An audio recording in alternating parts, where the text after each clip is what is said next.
Hello, this is Nell with Joyous Garden, and today I'm going to talk about Fino Verde Basil. This is a dwarf compact basil, and I'm going to tell you why I bought it. I bought it at our farmer's market, by the way.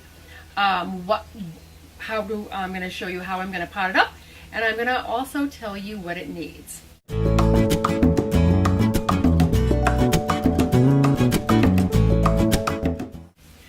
This is going to be okay because this is the first time I'm filming myself. Again, this is a dwarf basil, and for me, I work from home, so I eat at home almost all the time. And in the summertime, if I want a salad, I can just pick off a leaf of it, and then I can tear it in half, and that's all I need. I don't need to grow a big basil, or I don't need to buy a big bunch of basil. That large Italian leaf basil will actually bruise if you've ever chiffonaded it or cut it into multiple pieces. I'm sure you've seen it bruise a little bit. It has like a sweet, spicy taste with a little bit of a kick to it. It has a nice flavor. It's also good to tear off to use in soups too. This would not be the best for basil for pesto because the leaves are too small, but for just picking and using as is, it would be great. It stays in a nice compact form. It's very attractive in the garden.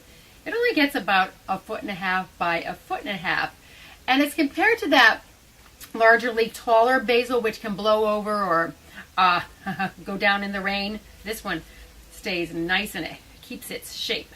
It almost has like a topiary form to me, almost, even though it doesn't get all that much of a stem to it. So what it needs is a nice rich soil. Of course, like all herbs, it needs to drain. So what I've done is I have some potting soil in here which has some perlite and things to amend the drainage, and then I have some planting mix, which is more like a cocoa coir forest humus, a richer soil to it. So I've kind of done a combo of the two in here. And I watered this before I'm going to take it out. So I just squeeze it out. And I sort of teasel apart the roots a bit. And this is my secret worm castings, my secret planting weapon, which I'm going to be doing a video about soon. I just kind of get it in the middle of the pot and then fill it around. This is a great container basil because it does stay small. This size pot is adequate for it. You don't need a bigger pot at all. If you get a smaller pot, you'll just have to water it more. And the other thing about this is that it does make a nice houseplant basil because it stays smaller. So it's nice to have on a windowsill too. If you don't have a space outside to grow it in. And it does need full sun. It requires that. You can get by with like 5 hours of good strong sun. I wouldn't grow it in the shade. You can grow it in partial shade if it had the sun from maybe 10 or 9 until 2 or something, just as long as it had that nice full sun. And I've already told you about the soil, a nice rich soil. I'm going to water mine about once a week. Our average summer temperature is about 77, 75, so it's about all it needs. And I'm going to put a good coat of compost on the top to top dress it. I'm putting in some more worm compost in here. But if you're someplace warmer, then you're going to have to water it maybe twice a week.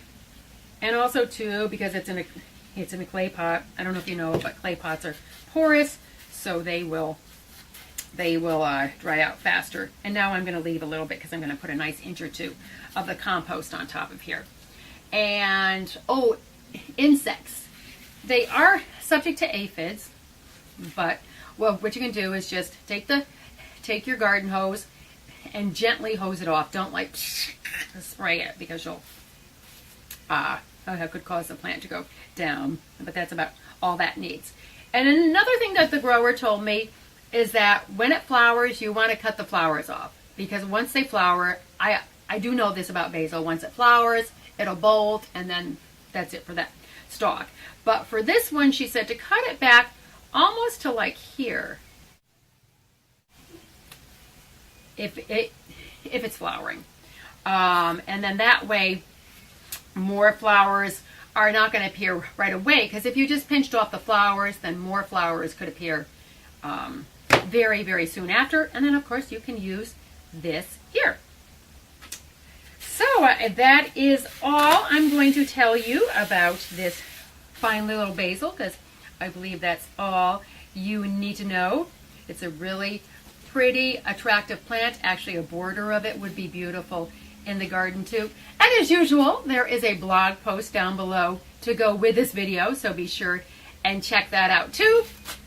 Next time I will have this set up better, and I will also not be as tired as I am now. So be sure to come back next week, because we post videos for you every week here at joyousgarden.com. Thanks for watching.